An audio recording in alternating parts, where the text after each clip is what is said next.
प्रदेश में नेपाल से सटे जिला श्रावस्ती में एक दिल दहलाने वाली घटना सामने आई है, जिसे सुनकर हर किसी की रूह कांप गई। यहाँ एक पति ने अपनी पत्नी की हत्या कर दी। इसके बाद धारदार हथियार से पत्नी की लाश के कई टुकड़े किए। फिर हैवान पति ने लाश के कुछ टुकड़े मछलियों को खिलाए तो कुछ टुकड़ों को एक बाग में ले जाकर जला दिया। जो टुकड़े पूरी तरह जल नहीं पाए उन्हें वहीं बाग में गड्ढा खोदकर दफन कर दिया। पुलिस को बाग से एक अधजला हाथ भी बरामद हुआ है, जिसे फॉरेंसिक जांच के लिए और पोस्टमार्टम के लिए भेज दिया गया। वहीं आरोपी पति की हैवानियत जब लोगों को पता चली तो लोगों की रूह कांप गई। इलाके में दहशत का माहौल है।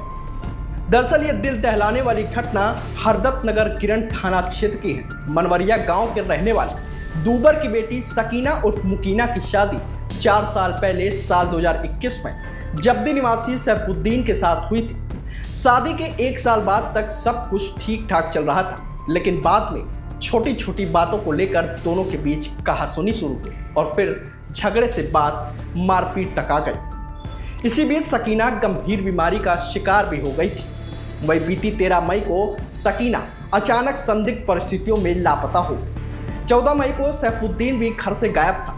ऐसे में जब 15 मई को सैफुद्दीन के बड़े भाई कयूम को शक हुआ तो उन्होंने सैफुद्दीन को फोन किया और सकीना के बारे में पूछताछ की, लेकिन सैफुद्दीन ने बहाना बनाते हुए बताया कि सकीना उनके साथ है।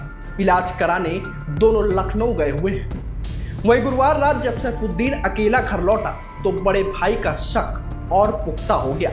इसके बाद बड़े भाई कयूम ने पुलिस को सूचना दे दी। मौके पर पहुंची पुलिस ने सैफुद्दीन को हिरासत में लेकर पूछताछ शुरू कर दी। कड़ाई से पूछताछ करने के बाद सैफुद्दीन ने हत्या की वारदात उगल दी। पुलिस पूछताछ में सैफुद्दीन ने बताया कि उसकी पत्नी सकीना बीमार रहती थी, आए दिन झगड़ा करती थी, इसीलिए उसने पत्नी के सिर पर डंडा मारकर हत्या कर दी। इसके बाद शव के टुकड़े किए और फिर टुकड़े जलाकर बाग में दफन कर दिए और कुछ टुकड़ों को मछलियों को खिला दिया। ग्रामीणों के मुताबिक सैफुद्दीन नशे की गोलियां खाता है और हमेशा नशे के हाल में रहता है। मृतक सकीना के परिजनों का आरोप है कि सैफुद्दीन हमेशा दहेज की मांग करता था, इसीलिए सकीना को मार डाला। ये थाना गिरंड के क्षेत्र के जप्ती गांव में, जो हरबंसपुर चौकी क्षेत्र का गांव है, वहां से सूचना मिली 15 तारीख को कि उसकी बहू गायब है। उसके भाई ने सूचना दिया था कि मेरी बहन गायब है। इस पे सूचना पे गुमशुदगी दर्ज की गई।